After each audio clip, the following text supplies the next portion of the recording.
Ooh. Hey everybody, and welcome to another episode of the Sports Plug with my boy Ishmael as my very special guest. Hey, gotta come in here a little bit live, a little bit Yes, sir. Yes, sir. happier, exuberant, all them good words to make sure we come into week 10 of Oh, the NFL season because, like I said on week 1, this season is going to go by very fast yet very slow at the same time. We are already at week 10, and now we we are in the nitty and gritty, like I've talked about before in the beginning of not just this podcast, but what I talk about all the time every season. The season goes by very quick, but once you get into week 11, week 12, week 13, week 14, we start seeing these teams start separating themselves and we start figuring out who are contenders and who are pretenders. oh Before we yeah. go into everything with our weekly recap show, please make sure you like and share this broadcast so more people can Please, check it out on please. Facebook. If you are on YouTube, please make sure you subscribe and like this video as well. And if you are checking everything out on Twitter, or if you do have a Twitter, please make sure you follow my Twitter page at X_Williams81. So like I said, first things first, let's go ahead and get right into the Thursday night football game. Colts versus Titans. This was the game for me to, as a Titan fan, to prove to everyone else in the league that, hey, this is a new Titans organization, new team, new all of this, that can punch people in the mouth when need be, that can win primetime games, that can beat divisional foes, that can do all that. And unfortunately, right now, week 10, they did not prove that at all. Going up against their hated division rivals, the Indianapolis Colts, the first half looked real good. It was up 17-13. 17 Titans put up 17 points in the first half, and as a Titans fan, hey, you felt really good going into that second half because as a Titans fan, you know that second half, that's when you catch the next win. Derrick Henry is running even stronger, even harder. Defense don't want to tackle him, so that opens up everything in the offensive side for the Titans. But we did not see that at all. The Colts went ahead and shut the Titans out in the second half and won the game 34-17. With that being said, since I pretty much took up the whole opening segue, what do we take away from this game with the Colts and the Titans, just this Thursday night football game? As much as it pains me to say, the Colts are the team to beat in the AFC South. I've spent the whole season kind of beating that Oilers drum, just constantly saying like, don't count them out. Even when they look bad, even when they had some okay games, when they lost to the Steelers, I was still saying, don't count them out. Don't count them out. Their time is playoff time. But if you're not beating teams like the Colts, I got to start to wonder, even with Derrick Henry rushing for over 100 yards, for you not to beat the Colts. I mean, it's starting to really concern me. You've been saying it for a long time. I should have listened to you. The defense is just bad. The defense is bad, man. I don't know. I don't know what to say for them anymore. I can't come out and root for them like I was rooting for them before and saying like playoff time, they got Derrick Henry, look out for him, because really it don't matter. The defense is that bad. So we'll see moving forward. They got another chance to play the Colts later on in the year, and I think we might see a different game there. They, like you said, the first half was there. We just got to see a whole game. Yes. So with that being said, like Ish said, the Colts and the Titans play again, not this upcoming week, but next week in week 13. And I've said that since day one before this Thursday night football game came. I don't care who wins this Thursday night football game. It hurt. I'm not going to lie. As a Titans fan, it hurt losing at home the way that we did. But I feel like the second game is going to be more crucial heading into that playoffs when we finish up this regular season. I feel like the second game is going to be much more important than this first game, also because it was on a Thursday night football. It was a Thursday night football game that was on Thursday night, and we all know teams are still a little banged up coming into that Thursday night football game, and I don't really want to make it seem like that is the same Titans team we're going to see on full week rest. And same with the Colts. I just feel like the Colts have our number. They come and do what they do, and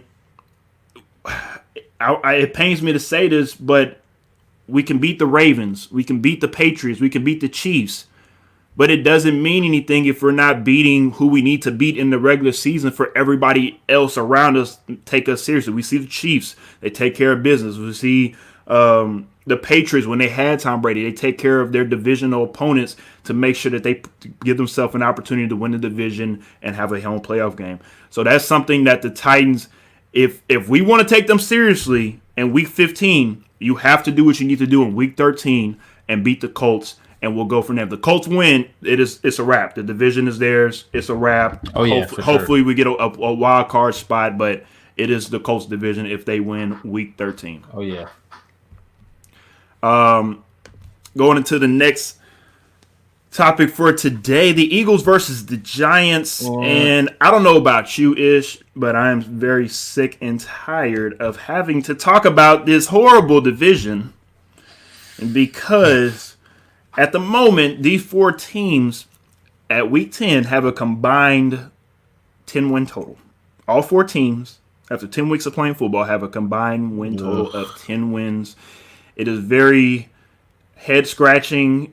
It's very just ugh. I mean, this is the division when we grew up in high school, middle school time frame. I mean, this was a great division, and this just looks like a dumpster fire-ish. It's bad, man. I just need to say for this game right here, all the Eagles fans out there, in particular, one Eagle fan that's always commenting. She know who if you're watching this, you know who you are. I need you to say something for your team, because this is the one team that from this terrible division, I felt like they got some talent. They may offer something to the to the playoffs, to the rest of the league. Honestly, after that display, all of the entire NFC East needs to go.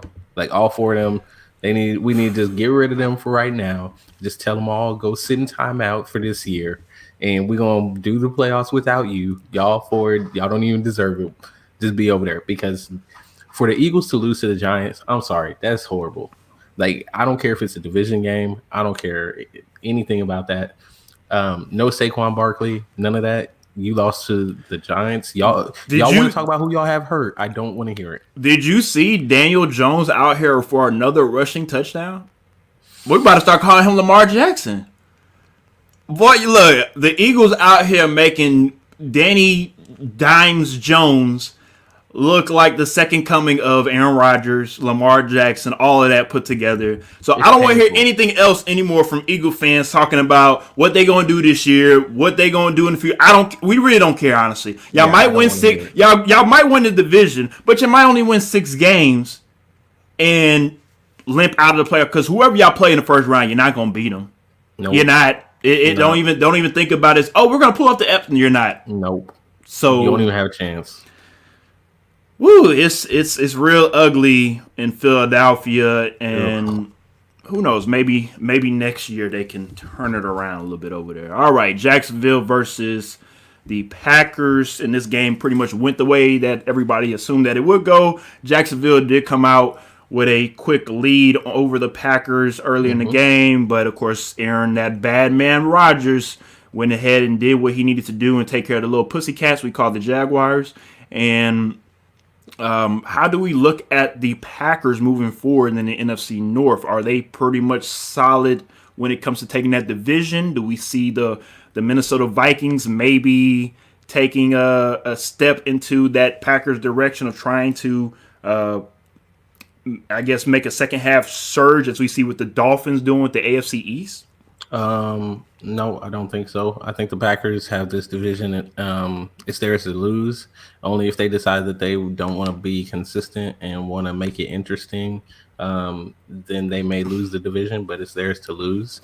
I think this game was insignificant in the grand scheme of things. But as close as the Jaguars play the Packers, we have to give them some respect and say they won a game that they were supposed to win, because the Jaguars didn't make it easy. They were trying to compete there. So Other teams, like we were just talking about, the Titans got the lead on the Colts. You expect them to win this game, pull it out, and they didn't. That very much could have happened to the, Green Bay, but they took care of business. They won this game. And in the grand scheme of things, like I said, insignificant from the standpoint you thought they were going to win this game anyway. But that is very important for team morale because you've got to find a way to win these games that you're supposed to win. It holds up big in the standings later on in the year. I think it's their division to lose. I definitely agree. And Fracture Walnut checking out on Twitter. Appreciate that. Check out. He says, what you think about the Texans giving RAC the head coaching job? Oh, we'll talk about that when we get to their game. And he's talking about Romeo Crennel. We will get to the Texans in a couple more segments, so we'll bring that back up shortly. But to finish up on this one, just to speak about the Jags right quick. The Jags, and I don't know if we all remember, but week 1, they beat the Colts. Expectations were high. They thought that maybe because we get rid of these toxic players that we're going to go ahead and move forward with Minshew Mania, and we're going to go ahead and do what we need to do with Minshew. Well, Minshew has been in and out of the lineup. They played almost to their third-string quarterback, and the Jaguars are right back to being the bottom of the basement when it comes to football teams. Yep. So, all right, let's go ahead and move on to another bottom of the basement team. Probably both of these teams, the Washington football team and also the Detroit Lions. This game was a coin toss when it comes to who you want to pick to win this game. I picked the Lions. I just felt like they would do something a little more to win this game, and they did. But just these organizations, I mean, the Lions has always been sad, but the Washington football team, for them to just be this bad right now, and also to have Alex Smith pretty much be the best. This is how bad the Washington football team is. Alex Smith and Ron Rivera are your best stories of this year. Think about that. No, seriously, think about that. And you're supposed to have a generational defensive talent with Chase Young, who we haven't heard anything about all season long. Everything that is going on with Washington is everything but productive. That's what it sounds like to me. And then you also got to remember that we have a former player that played in that game for the Detroit Lions, Adrian Peterson, that played for the Washington football team just the year before, and they let him go to the Lions. And you're just like, again, you're thinking to yourself, like, Washington as an organization, what are y'all doing? It pretty much sums up the NFC East. Like, this is the NFC East. This is what the NFC East has become. Like, what is Washington football team doing? I still question. I understand Alex Smith is a feel-good story and everything. I still question why you have Dwayne Haskins just sitting there on the bench. It's not like he was doing horribly. Alex Smith did play well enough to keep you in this game. It took a game-winning field goal as time expired for the Lions to win the game. But in reality, I mean, wouldn't you want to – you're not going to win anything this season.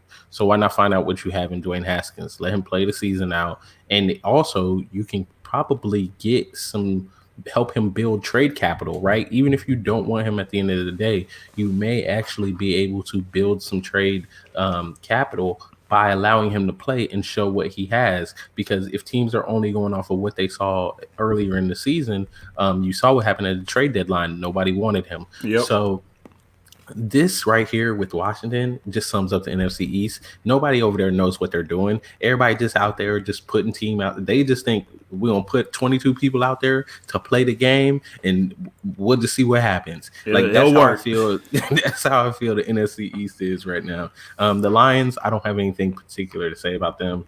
They're not good. No, I mean, pretty much. I mean, you said everything that I would say. I don't need to piggyback at all. The one thing I will say about the NFC East is if you look at all four of those franchises has won Super Bowls. The Eagles most recently in 2017.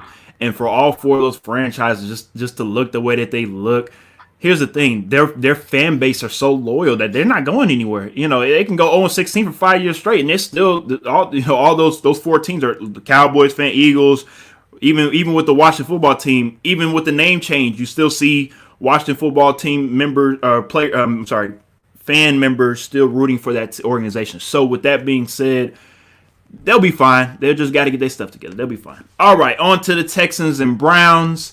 another one of those games where it left your head scratching. Started off with a weather delay, lasted about 35 minutes in Cleveland.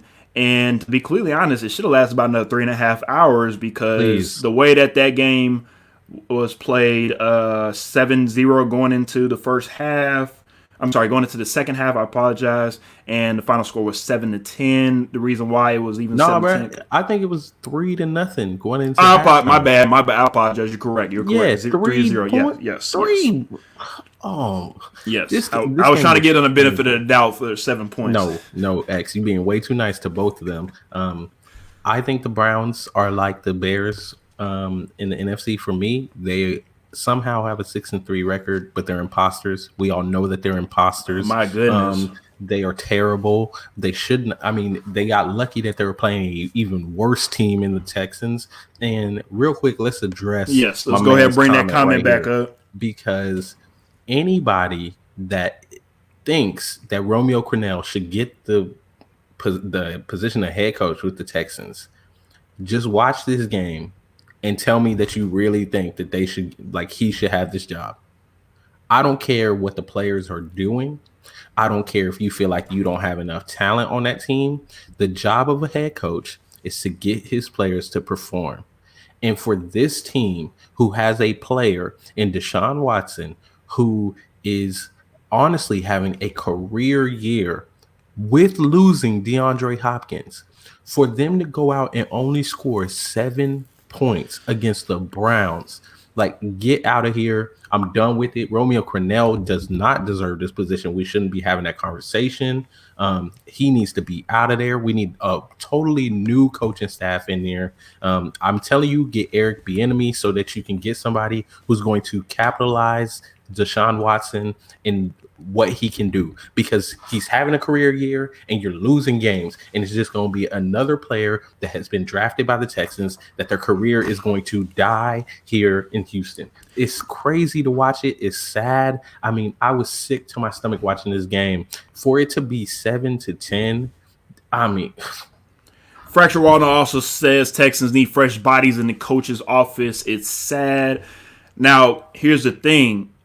I don't know if people have seen this or not, but the VP for the Texans of Communication got fired because of the quote from what people have said. I'm sorry, from what coming from the Texans organization. What they said is they wanted to change the culture, and she was not a cultural fit.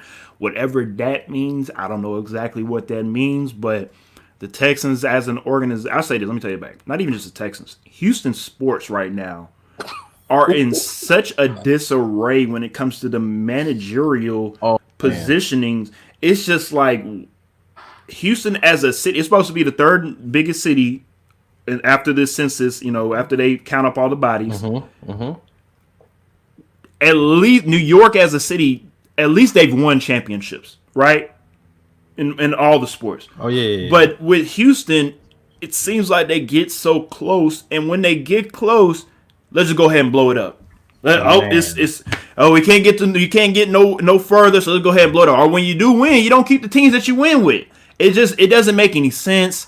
And if you are a Houston sports fan, I'd be honest with you, I feel very bad for you. I'm here to lend a shoulder for you to cry on, but for the next 3 to 5 years, it is going to be, as my boy from Drake and Josh would say, tough noodles. Oh yeah, it's real tough. Yeah. So let's go ahead and move on to the next topic. An NFC South matchup, the Buccaneers versus the Panthers.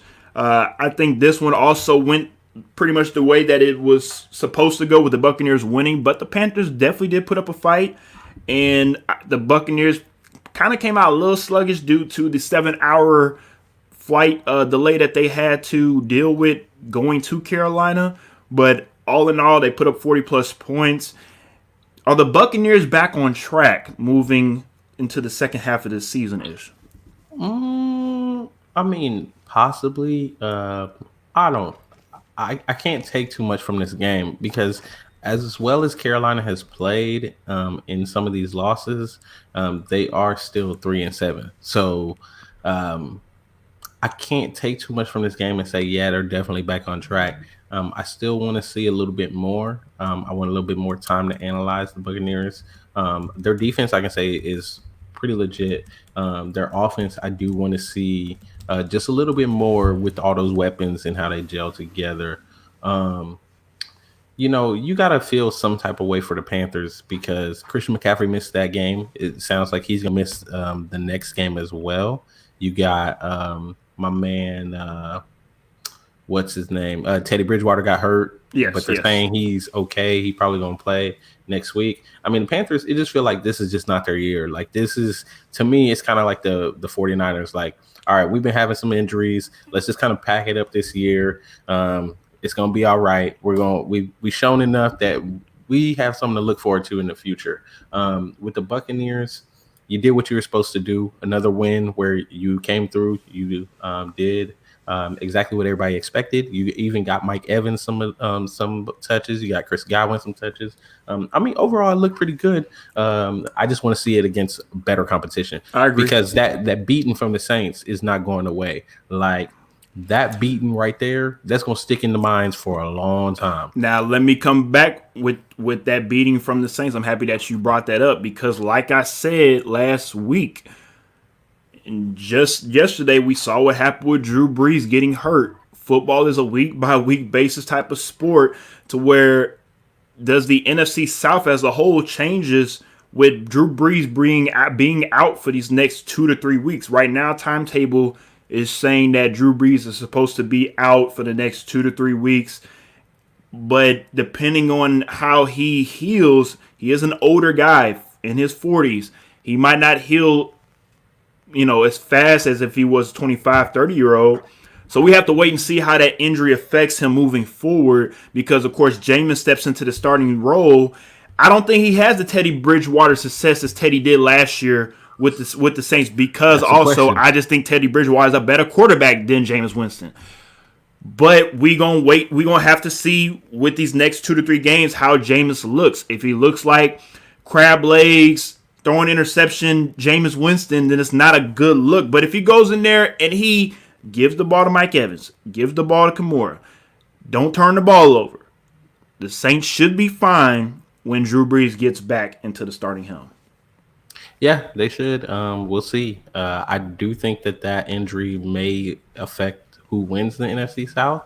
But we got to see how long he's out for first. Also, we got to see how Jameis Winston steps in and how Sean Payton adjusts with Jameis Winston at the helm. He showed last year that he can adjust and did that very well with Teddy Bridgewater. I agree. Can they do it with Jameis Winston? Time will tell. Now, like you said, we've seen Sean Payton adjust, but can Jameis adjust to not throwing interceptions? That's the real question. That's the real question. That's the $1 million question.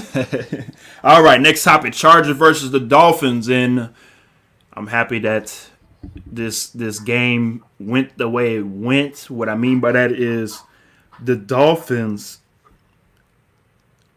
We need to start putting some respect on their names, and I ain't talking about myself because I've already done it. But I'm talking about everybody else out there that's watching, not just us, but watching football, watching all these other major networks that's not giving the Dolphins the love and respect that they deserve and that they should have, especially like somebody like Ishmael. But this is now the third game in a row that I've seen the Miami Dolphins play on all phases of football and contribute not just playing well, but also scoring touchdowns on defense side and special teams. So with that being said, the Dolphins, I think that they will win the AFC East. I'm going to go ahead and put it Week 10. Go ahead and put it right now. Week 10 on the sports plug. The Dolphins will win the AFC East. You heard it here first. Wow. I think the Bills, I don't know, man. I want the Bills to... I'm sorry. I feel like the Bills will take that next step. They're supposed to this year, but the Dolphins, man, I'm telling you, they play the three facets of the game really, really well. Tua is playing doing what he's supposed to do, and that's play well. Don't turn the ball over. Don't do anything rookie mistake wise.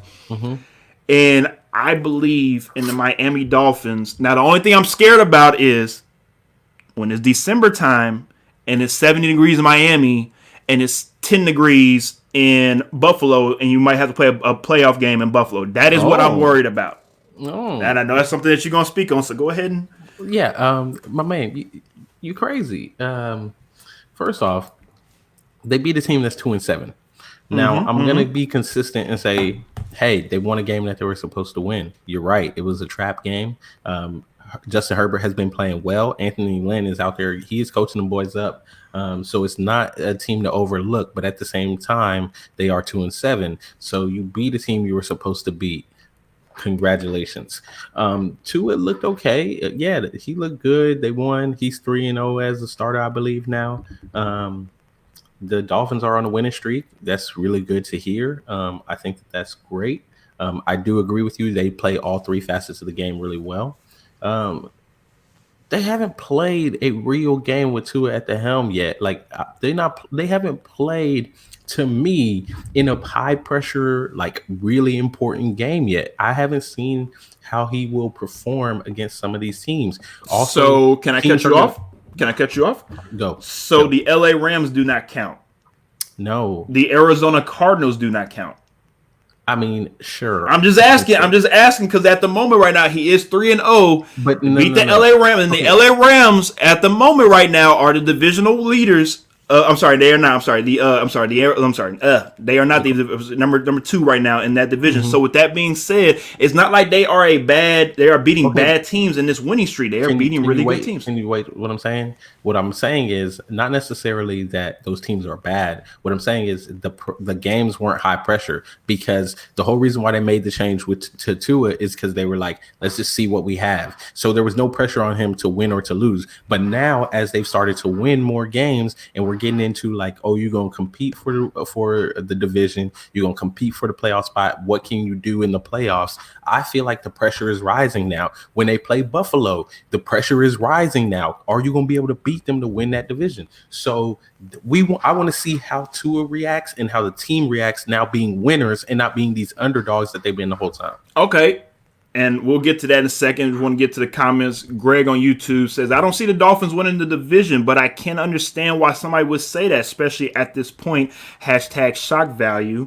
And also as well, I understand how you feel about the Dolphins when it comes to I think what you pretty much want to say is this team is learning how to win. That's what you want to say, right? Or this is their first time really winning certain things or whatnot. But let's be real. Yeah. This is not the same Dolphins. These are guys that have left the Patriots or left other winning organizations to come to the Dolphins and make up what they are making now. All started with Brian Flores. It all started with Brian Flores, a disciple from Bill Belichick's system. And of course, he brought along Van Noy, Elaine Roberts, Shaq Mason. Like I said, there are other guys on that team that have won before, right? Okay. So when you have these components that you bring together, I'm just saying you have to let this play out. Wait and see. Right. It's one thing to win as like a Patriot or to win as, a Steeler or something, but it's a whole nother thing to come to a new organization as a new collective and win as the Dolphins. And what I'm saying is, this whole time they've been doing this, everybody's been counting them out. Everybody's calling them the underdog. It's one thing to be the team that's the underdog and go in and be like, yo, it's us against the world. We're going to shock the world. But it's totally different when people start to say like, oh no, that might be the team to beat, because now the whole mindset of the team changes. You're correct. And the mindset of the team you playing changes. You're correct. Because You're correct now when they play the Bills gonna be like, hold up. People talking about the Dolphins might beat us. Like the Bills are gonna come ready to play. Okay, and that's fine. If they come ready to play and get their ass busted, then guess what? The Dolphins the better team that day. All right, so we're going to wait and see, and we're going to move on to the next topic, like I said. All right, AFC West competition right here with the Broncos and the Raiders. Back in the day, this would probably been a better game, but the way that both these teams are right now, it is what it is. Raiders went ahead, took care of the Broncos. Do we see the Raiders, maybe getting that 7th wild card spot in the AFC, or not really? I think potentially they could get it. Like I said, the whole time, even back when the Raiders beat the Chiefs, I think I said on the show, consistency is their problem. Are they going to be able to be consistent? Because the Raiders, the problem with them, they're always up and down. They do have a coach in John Gruden who knows how to do it, who knows how to get there and win the ship, but his team has never really been consistent as far as since he's been with the Raiders. And now I think they're kind of starting to put it together. They're starting to buy into the culture. I think they see themselves as the underdogs who maybe they just need to, come out there and be that black hole that just, upsets everybody's day or whatever. And if they do buy into that, they could make some noise. I don't see them going very far, but they could make noise enough to, really start to enter some of those conversations as a team that, like, potentially they could shock somebody and win a first round game or something. But we'll have to wait and see. The Broncos aren't really good this year. I think that they just need to. They're another team that is just like, you need some time. Y'all really need some time in Denver. I say the Raiders did separate themselves, and they are now clearly up there in the AFC West. It is the Chiefs, the Raiders, and then far behind the Broncos and the Chargers.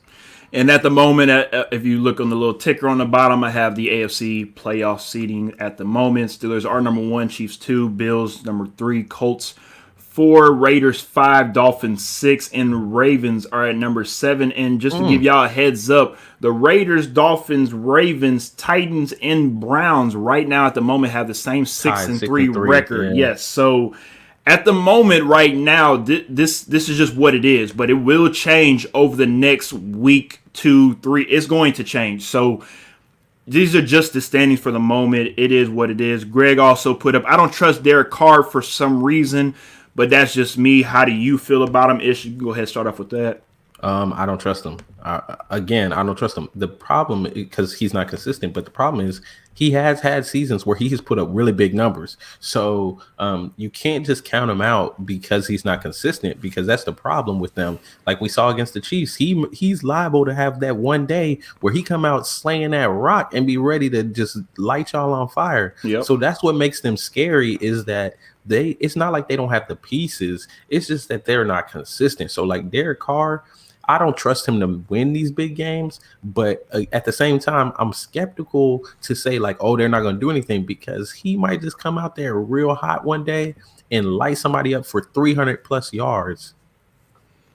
See, as y'all can hear, Ish is a little bit more optimistic about Derek Carr. I'm pretty much done with Derek Carr. Derek, David, what, it don't matter. All the cars, vans, automobiles, planes, trains, it don't matter. I'm pretty much done. This was Derek Carr year to show and prove to everybody in the Raiders organization that I am the guy. I don't think he's done that yet at all this year. I think he's had a good game against the Chiefs like we talked about before. I think he had an okay season, but I don't think there's anything on the outside looking in. Maybe there's something in Vegas that they see with Derek Carr that we don't see. But I don't look at him like, damn, look at Kyler Murray. Like, damn, look what Patrick Mahomes can do. Damn, look at such, like, Derek Carr has never done that for me when it says, like, damn, look what Derek Carr, look what he was able to get out of the pocket and make this crazy throw and win the, like, he's never done that for me so far. I mean, he's a good game manager. I think he's an even better human being. But when it comes to wanting to give him $100 million to lead my team to a Super Bowl, I'm not going to do it. That's just me. That's fine. That's just me. All right, we'll go ahead and move on to, speaking of Kyler Murray and game-winning Hail Marys, the Bills versus the Cardinals. Kyler Murray, a.k.a. the bad little toddler, he keeps hurting my heart. I picked the Bills to win. I saw that game-winning, well, I thought it was going to be a game-winning throw from Josh Allen to Stephon Diggs, who is, at the moment, might be the best wide receiver in the league. It up. And I thought that was game over with, because it was about 30 seconds left to go on the clock, and the Cardinals get the ball back, and they do something very miraculous that it seems like happens all the time in Arizona. Something miraculous is happening in that stadium all the time. And Kyler Murray throws up a prayer to, let's just say, the better-looking ex from the Texans, DeAndre Hopkins. It seems like Hopkins is doing his stuff thizzle out there in Glendale. And also 100. And also, I've seen a lot of this on social media. But if you check out the still frame, it looks like Michael Jordan and the Jumpman crew are going to have a hell of a week when it comes to marketing and promoting Oh yeah, Jumpman, not just in the NFL, but just all the sports. I mean, man. when you have a play like that and you're able to literally jump over Nike and Adidas, yeah, Hopkins gonna get taken care of. A lot of folks gonna get taken care of after that play. Oh yeah, man, the toddler that you just can't punish. Like that's Kyler Murray for me. He's Yeah. that toddler that he get a spanking or he go to timeout and then he come out he's still doing what he was You doing. feel me? Like you get your ass in timeout. Like my goodness, I didn't think they were gonna win that game. He did find a way. He chunked it up to my boy D Hop and he got that. Man, Texan fans, I know y'all sick right now, but just to do the analysis of the game, I definitely think that this was a preview of what these two teams will look like when they play in some competitive games. Okay. I think that the Cardinals right now are leading the NFC West, if I'm correct. Three-way tie at the moment. Three-way tie, but Yes, I mean, sir. I think the Cardinals, they got the tiebreaker on the Seahawks, maybe. The Cardinals right now are number 1. The Rams are Yep. number 2. Seahawks are 3 again at the moment. So I think the Cardinals. I always give Cliff Kingsbury a hard time. Let's see what you can do.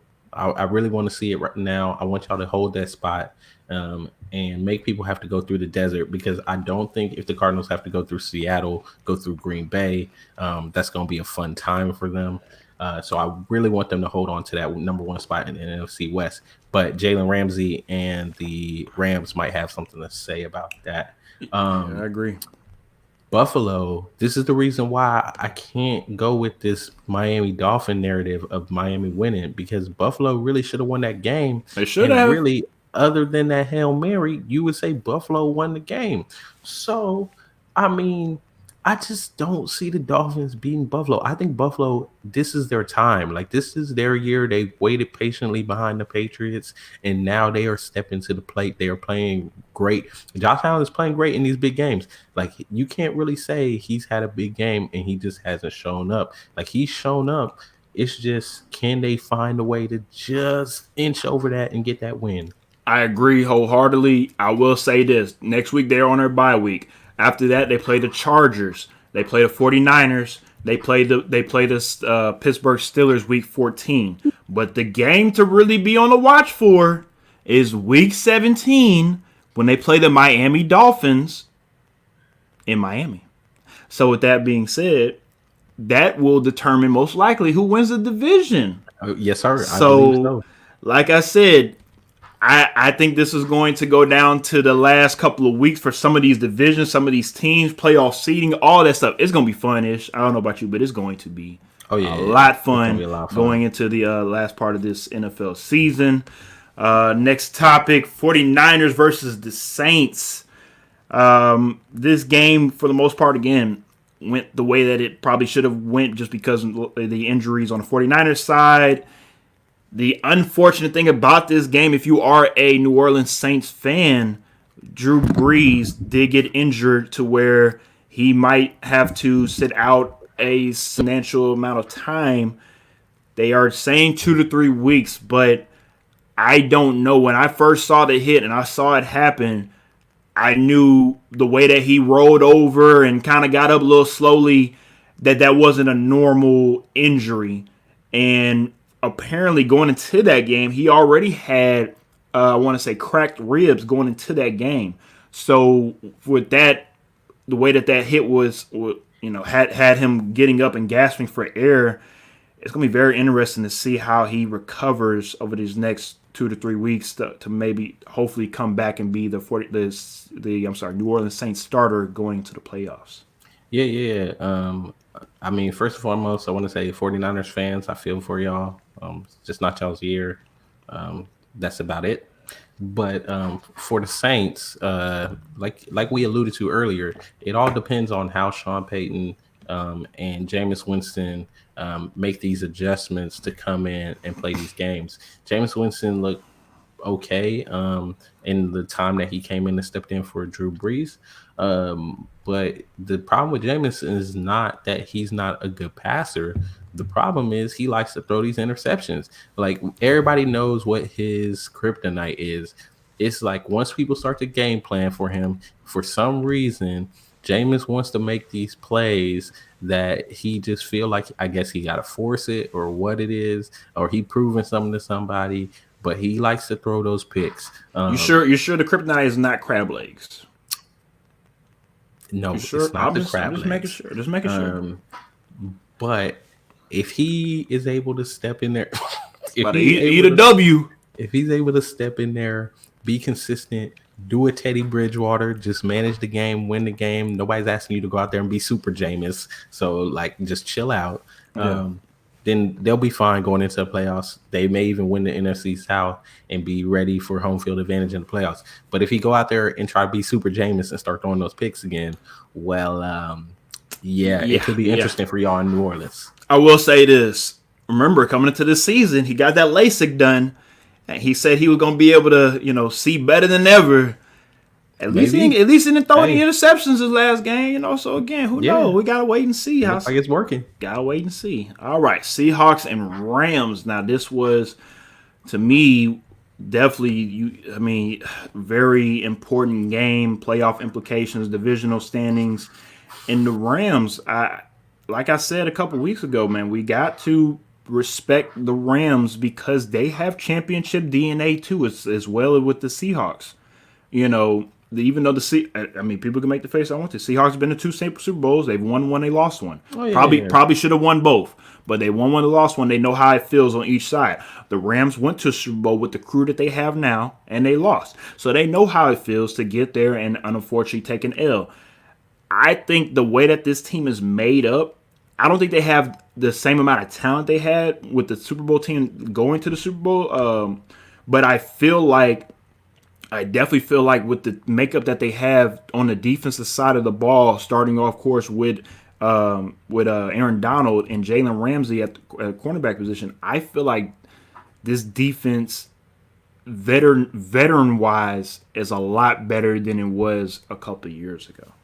Yeah, that's the only place I give them respect is that the defense is, like you said, man, there's something to handle there. Let me just say this real quick because shout out to Jalen Ramsey. Since I play corner, I got to give my man props. 37 coverage snaps against DK Metcalf. Yep, 2 targets, no receptions. Like when you talk about shutdown, like that is a shutdown corner right there. He took DK Metcalf and just removed him from that game. And it ended up with a win there. Now, if they're able to do that, with Aaron Donald up front and you got Jalen Ramsey on the back end, that's a combo I trust. Some of these high-powered offenses that, like Aaron Rodgers and the Packers, we were just talking about the toddler in Arizona. Mm-hmm. Some of these high-powered offenses, y'all got to be scared of Jalen Ramsey coming out there and locking up your number one like that.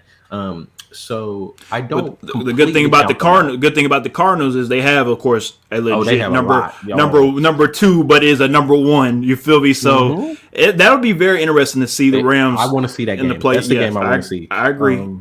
I think for Seattle, it kind of goes back to that old thing of Seattle always has been that run team that, every once in a while they could throw the ball, but when it really came down to it, they couldn't do it. And in this season, early in the season, it looked like, they were actually starting to throw the ball around.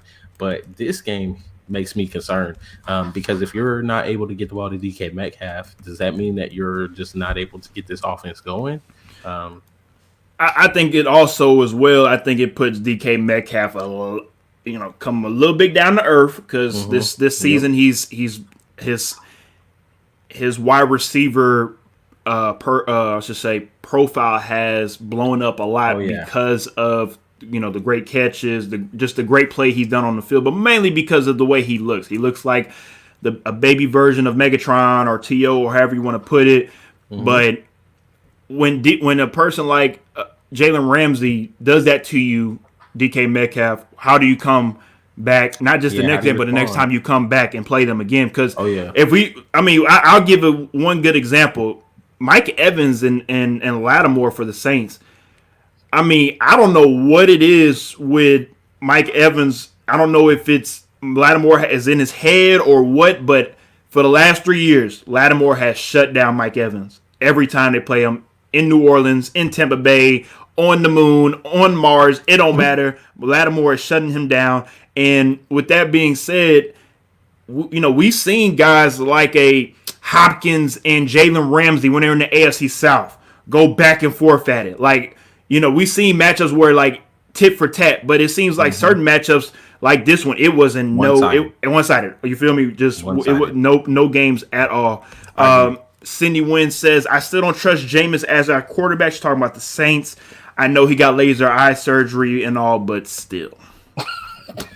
So, that says it all right there. We'll see. And again, if you are checking out the comment section of the Sports Plug, either on YouTube, Facebook, or Twitter, I put up who wins the NFC West. So if you want to comment on there, definitely appreciate that. Because at the moment right now, it's a 3-way tie for first. So it's anybody's division at the moment. Bengals versus Steelers. This is not the Bengals division at all. This is definitely the Steelers division, and they should wrap this up in the next 3 to 4 weeks, depending on if they decide to stay undefeated.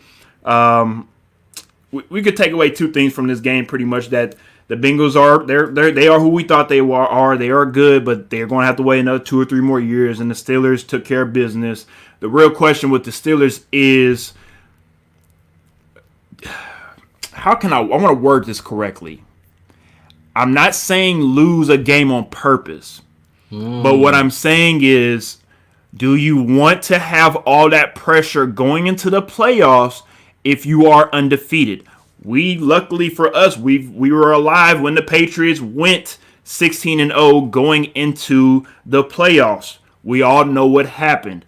Most likely, they probably should have won the Super Bowl if it wasn't for a miraculous, helmet grab. It is what it is. But for the Steelers, if we want to compare this Steelers team compared to that Patriots team that went undefeated, that Patriots team is a lot better. I mean, let's just be real. It really is. But this Steelers team is good. They are good, and I wouldn't be surprised at all if they remain undefeated the rest of the season. But I am worried about them if they go into the playoffs and they have a lackadaisical game and that regular season was all for naught. Because it's happened before. We've seen it before. I've seen it with my Titans. We went 13-3, lost the first regular season game. First playoff game, I'm sorry. So with that being said, it's not that we're hating on the Steelers or we want them to fail. It's just this is real. This is real life. Like, it could happen where the Steelers go 16-0 and lose their first round game. So if that is the case, moving forward, going into week 10, week 11, week 13, what do you do with the Steelers? If you're Mike Tomlin, do we go ahead and start pulling our starters? Do we give them some rest? Do we let these young guys get some playing time? How do we manage this Steelers ship? No, I think you got the right guy in Mike Tomlin at the head to know they've won a Super Bowl before. Ben Roethlisberger has won a Super Bowl before. They know what it takes. So I'm not concerned about, like, there are some teams that you say, like, you want them to lose a game so they can face that adversity before they get to the playoffs, because you really don't want them to get in the playoffs and then have to face adversity. Exactly. But I do think that the Steelers have already had some games that were kind of close, that they found a way to win the game. And you were, at the end of the day, you're like, okay, that team, they know what it takes to win. They've been there before. Like I said, yes, the receiving core and some of these other offensive players around them are young. Yes, some of the people on the defense are young. They haven't been there. They weren't there when they won that Super Bowl. But you still got core guys like a Ben Roethlisberger, like Mike Tomlin, some of those defensive guys. Pouncey, you got Pouncey still there, of course. Pouncey still there. Villanueva and whatnot. Yeah, you got some of those guys that were there when they won that. So I think they got the right people in the locker room, and they got the right head coach that they can handle it. And I'm not concerned whether or not they lose a game, but I do think. I don't care about the record. I pull my starters maybe once we wrap up the division, when we get like week 16, 17, pull the starters. Even though you get the bye week, just let them rest, let them kind of heal, and then come back ready to win it all. Because the problem about making it to the Super Bowl is that grind and the punishment your body takes to get all the way there, right? So you do want to have them fresh and ready to go, regardless of the bye week you're gonna have. If you're able to stay undefeated and wrap it up and win the AFC, lead the AFC going into the playoffs. I definitely agree. Now, the main thing is rust or rest. That is the main thing going into the playoffs, because there's some guys that we've seen it with the Colts. I remember back in the early 2000s with Peyton Manning and the Colts, where they would wrap up the AFC South by week 12, week 13. They'll rest their guys for 3 or 4 weeks, and then all of a sudden you get into the playoffs and you're rusty because you weren't consistently playing. Yep. So that's another thing we have to figure out and look forward to, what the Steelers do moving forward if they go ahead and wrap up the AFC North, wrap up the number 1 seed in the AFC. Be very interesting to see what they do moving forward. Yeah, we'll have to see it. Yes, sir. Yes, sir. All right, go ahead and go to Sunday Night Football. The Ravens versus the Patriots in that ugly weather of a game. I guess the picture, the main picture that summed up this game was Lamar Jackson sitting on the bench with a big old jacket and rain pouring down, and him just looking like, yeah, this is what it is. And I'm very disappointed in the Ravens in this game. I don't know about you, but I'm very disappointed because this is a game that you're supposed to win. If we want to take y'all seriously, as in Lamar Jackson being the guy and going to AFC Championship game and this, that, and the third, you do not lose to this Patriots team at all. Yeah, I agree. You win, like we've said through the whole episode, you win the games you're supposed to win. They did not do that. Let me just read this off to you, because this pretty much sums up the Ravens for me. Willie Snead, 5 receptions, 64 yards. Yeah, he had 2 touchdowns. Okay, cool. You had Devin Duvernay, 3 receptions, 45 yards. That's a 6'5", 220-some guy wide receiver that came out of UT. That's hell of a wide receiver that shouldn't be getting that stat line, but continue. You got you got Hollywood Brown, 2 receptions, 14 yards. Let me just say this, bro. Now let's remember as well, it was a lot of rain, it was a lot of wind in Foxborough, so it was mainly a running type of game, but continue. It was mainly a running type of game. Yeah, the weather. Yeah. Bro, you can't have who's supposed to be your number 1 receiver with 2 receptions for 14 yards. Like, the problem, again, with the Ravens, and yeah, we can make the excuse that it was raining, it was a running game. The Patriots still found a way to win this game in a running game when that's what you do. Like, as the Ravens, that is what you do. You run the ball. So the fact that you lost a game where it played into your element of you run the ball against a team that has been struggling to do anything. That is what that's what blew my mind. That's what, for me, I was like, yeah, I'm done. The Ravens just not really a contender this year. You come up against the Steelers again, you're going to lose. You come up against Kansas City, you're going to lose. You come up against the Oilers, you're going to lose. Who they actually have next week. The Ravens and the Tennessee Titans play each other next week. This upcoming week. I apologize. This upcoming week. So I want to see that, because I think they're going to lose that game. I also think, but then again, the Oilers defense is kind of. I agree. That's a toss-up game. We'll see what happens. We'll see. The Colts. You play against the Colts, you're going to lose. You're going to lose. Yeah. It happened. The Bills, you probably going to lose. I'm taking it back. I'm sorry. The Ravens actually did beat the Colts at home a couple weeks ago. I apologize. Ravens did beat the Colts at home a couple weeks ago. But you're talking about if they were to match up again in the playoffs. In the playoffs. I 100% agree on where you're coming from. Yes. And I think they lose that game to the Colts. I think they lose the game to the Bills. I think they lose to the Dolphins. Like, right now, I'm not taking them over pretty much anybody that's making the playoffs in the AFC.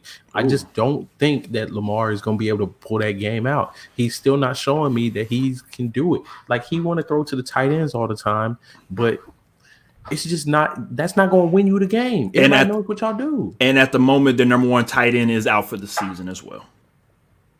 But also as well, if you want to bring up the addition that they had, Des Bryant, is he going to come in and actually make a splash? And you did say Hollywood Brown is the number 1 wide receiver, but I feel like Willie Snead is the number 1 even though it is Hollywood Brown is the number one. I feel like Willie Snead is more the number one. Willie Snead has been the only person Willie for Snead that. has been the only. That's what I'm saying. Like that's all I'm saying. Like if it seems like he is the number one, even though he isn't. And Hollywood Brown is not a number one receiver. Period. He's a number two. And also as well, when it comes to the Ravens, I'm pretty sure you heard about this, but Lamar Jackson said coming to that game prior that apparently a lot of teams are calling out their plays. Well, Lamar Jackson, if you run right, you run left, run right up the middle, what do you expect? Wow. I mean, yeah. Like, I'm not understanding like where I like Lamar Jackson. You like Lamar Jackson. We want him to succeed. We have no problem with Lamar Jackson. But when you, and I've said this since day one, when we continue to see running highlights for a quarterback, when we continue to see and hear you say, oh, well, these guys are doing this, these guys are doing that. Duh, the defense has to get paid too to stop y'all. So for me, it's just like you've got the MVP. You've been to the playoffs. The regular season, I don't care about the regular season no more. Patrick Mahomes, I don't care about regular season. Russell Wilson, I don't care about regular season. It's now for y'all to establish yourselves as certain quarterbacks in this league to obtain championships. Multiple MVPs, things like that. Because the first MVP that he won, that's fine. We respect that. We're going to give it to him. But let's also see if you can do it again. Because Peyton Manning, what makes Peyton Manning such a great quarterback is he won 5 MVPs. That's, an individual accomplishment besides, of course, the team accomplishment with winning the Vince Lombardi Trophy, right? So for me, as a person watching Lamar Jackson, you have to in the offseason work on your arm. Yes, sir. Period. All right, let's go ahead and wrap things up with Monday Night Football, the Vikings and the Bears. I don't know about you, Ish, but it ain't really too much to talk about with this boo-boo of a game. The Vikings, I don't really care for them. They've disappointed me the whole season. The Bears, they're 5-5 at the moment after starting 4-0 with Mitch Trubisky and also Nick Foles. Nick Foles is out it seems like for an extended period of time. I'm not going to say out for the season, but he did get carted off last night before the game was over with. So with the Bears, you are 5-5 at the moment. 6 games left. Do we see the Bears in the playoffs? I don't think so. They were imposters. I told you they were imposters all along, all season. I've been saying it. Even when they were undefeated, they're imposters. They shouldn't be there. They are no longer there. They will not be there. I even will say the Dolphins will pass them before the Bears make it to the playoffs. Like the Dolphins will. I mean, not the Dolphins. Sorry, the Vikings. The Vikings will surpass them and make it to the playoffs before the Bears do. The Bears are just. Yeah, we knew that they were not supposed to be up there. Somehow they finessed their way up there, and now they're going down into the cellar like they need to be. I definitely agree. And Greg also says the Ravens has the most predictable offense in the NFL, so I don't know why publicly Lamar Jackson would say that about the defense calling out their plays. I don't know either, but yeah, it is what it is. And also, again, to wrap up that Monday Night Football game, ESPN and NBC, Sunday night games and Monday night games. I'm going to need y'all to flex these games, okay? Because I am tired of not watching these crappy games. I'm really tired of it. But anyways, we're going to move forward, and we're going to talk about, to wrap up, like I said, this Week 10 episode, the AFC's playoff standings at the moment. Steelers number 1, Chiefs number 2, Bills number 3, Colts number 4, Raiders number 5, Dolphins 6, and the Ravens at number 7. Again, this is just after 10 weeks of football. Oh, man, that looks rough with the Ravens sitting there at number 7. Yeah. And what a matchup that would be in the first round of the playoffs. Chiefs and Ravens. Yeah. Wow. But, yeah, and then the Bills and Dolphins playing each other for what would be the third time in a year. So, I mean, if it stays like this, that'd be pretty cool to watch. But at the same time, I mean, I think it's the top 2 right now, and then everybody else. I think it's definitely Steelers, Chiefs, and then everybody else in the division. Now, not to say that the other people that are in the playoffs right now aren't good teams. I just don't know that they're going to compete for a Super Bowl. Agreed. NFC playoff standings at the moment. Number 1, the Packers. Number 2, the Saints. Number 3, the Cardinals. 4, the Eagles. 5, the Buccaneers. 6, the Rams. 7, the Seahawks. Now, as we see with the Seahawks, they were at number 3 just a week ago. You take one L, and all of a sudden you drop to number 7. Same with the Buccaneers. They swapped positions with the Saints as well. Saints moved up to number 2, and the Packers at number 1 at the time being when the Seahawks was holding that throne for a while. So, again, this is just after 10 weeks. This will change as well over the next 3 to 4 weeks. But is there anything you want to say about the NFC playoff seeding at the moment? The NFC West, that's the key to the whole playoff situation. It looks like they're going to get 3 teams in. It's just what order are those 3 teams going to be in, because that's really going to determine some of these matchups. Some of these matchups, you playing one of these NFC West teams in the first round, that's not a team I want to play. Saints versus Seahawks. I mean, again, depending on how Drew Brees. Again, if we were to go start the playoffs this week and Drew Brees was not available, Saints versus Seahawks. Look, hey, I mean, and that's what I'm saying. Like, that's crazy. So for me, I mean, that NFC West is the key, because some of those matchups are going to be some brutal matchups that first round, depending on who they play and what order they're in. So definitely looking out for them. Definitely agree. And again, just to wrap up the show, hey man, I ain't gonna lie, I was a hater. When it comes to adding that extra playoff spot. I did not want it. I'm an old school football guy that wants certain things a certain way. But I think adding that extra wild card spot, and then also as well, if I don't know if anybody has heard this or not, but they did say if NFL games do get canceled, they will add another playoff spot. So we could have 8 teams on each side in the playoffs. So we have to wait and see how everything pans out with if any games get canceled. But I do like the 7 teams in each conference right now. Oh, yeah, I can't wait to see it all play out. But, hey, Ish, we get into the nitty-gritty. I love it. The weather's getting a little bit colder outside. Ooh. Got the pumpkin spice, and you got the big old scarves for the women outside, right? No, thank you for the I'm just spice. Not me. I'm just saying the fall season. That's all, the fall season. All right, we'll see you guys next week with Week 11 recap right here on Sports Plug. And we will be back every morning on Tuesdays now at about 10:30. We had a little extended delay due to a poopy diaper from Zeke. Yeah. But we will be back at 10:30 next week. Thank you guys. See y'all next week